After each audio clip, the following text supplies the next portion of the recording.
ప్రకాష్ రాజ్ హిందుత్వ వ్యతిరేక, జాతీయవాద వ్యతిరేక అంశాలను నేను విభేదిస్తా, విమర్శిస్తాను కూడా. అనేక సార్లు ప్రస్తావించాను. కానీ ఇవాళ అతన్ని నేను ఈ పాయింట్లో సమర్థిస్తున్నాను. కాక్రోచ్ జనతా పార్టీ ఉద్యమాన్ని నేను వ్యతిరేకిస్తా. ఎందుకు అంటే వాళ్ళు ఒక నికరమైనటువంటి నిర్దిష్టమైన ప్రణాళికతో కాకుండా గుడ్డేదు చేలో పడ్డట్టు చేస్తున్నారు.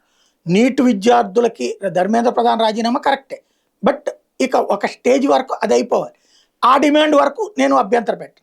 అట్ ద సేమ్ టైం చనిపోయినటువంటి నీట్ ఆగిపోవడం వల్ల ఆత్మహత్యలు చేసుకున్నటువంటి విద్యార్థులకి పరిహారం ₹1 ఇవ్వాలంటున్నారు. దాన్ని కూడా నేను సమర్థిస్తా. ఎందుకంటే వాళ్ళు ఎంతో పిల్లల్ని ఈ వయసు దాకా పెంచుకున్నాక ఇప్పుడు ఆ పిల్లలు లేరంటే వాళ్ళకి ఇప్పుడు పిల్లలు పుట్టే యోగం కూడా ఉండదు. అట్లాంటి స్టేజ్లో సఫర్ అయినటువంటి వాళ్ళకి ఆ పరిహారం అడగడంలో కూడా తప్పలేదు. ఎంతో కొంత ప్రభుత్వం ఇచ్చే అవకాశం ఉంటుంది.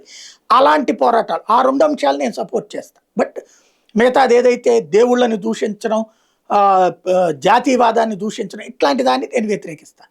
ప్రకాష్ రాజ్ని వాళ్ళు ఏ విషయంలో సమర్థిస్తున్నారంటే ఇంత గొడవలో తను వెళ్ళాడు, మద్దతు పలికాడు, అక్కడ పార్లమెంట్ దగ్గర నుంచున్నాడు, అట్లాగే వాళ్ళ దీక్షా శిబిరం దగ్గరికి వెళ్ళాడు.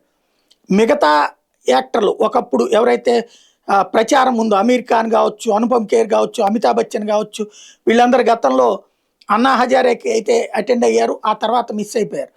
ఇప్పుడు ఈయన మాత్రం నేను ఉంటానని ఇంత కీ టైంలో కూడా అక్కడికి వెళ్ళి వాళ్ళకి సపోర్ట్గా నిలబడటం, ఓ పక్కన లాఠీ చార్జీలు జరుగుతుండగా బాష్పాయ్ సందర్భంగా నిలబడటం, ఈ విషయంలో ఆయన అభినందిస్తున్న ప్రకటనల మనిషి కాదు, చేతల మనిషి అన్నటువంటి విషయంలో.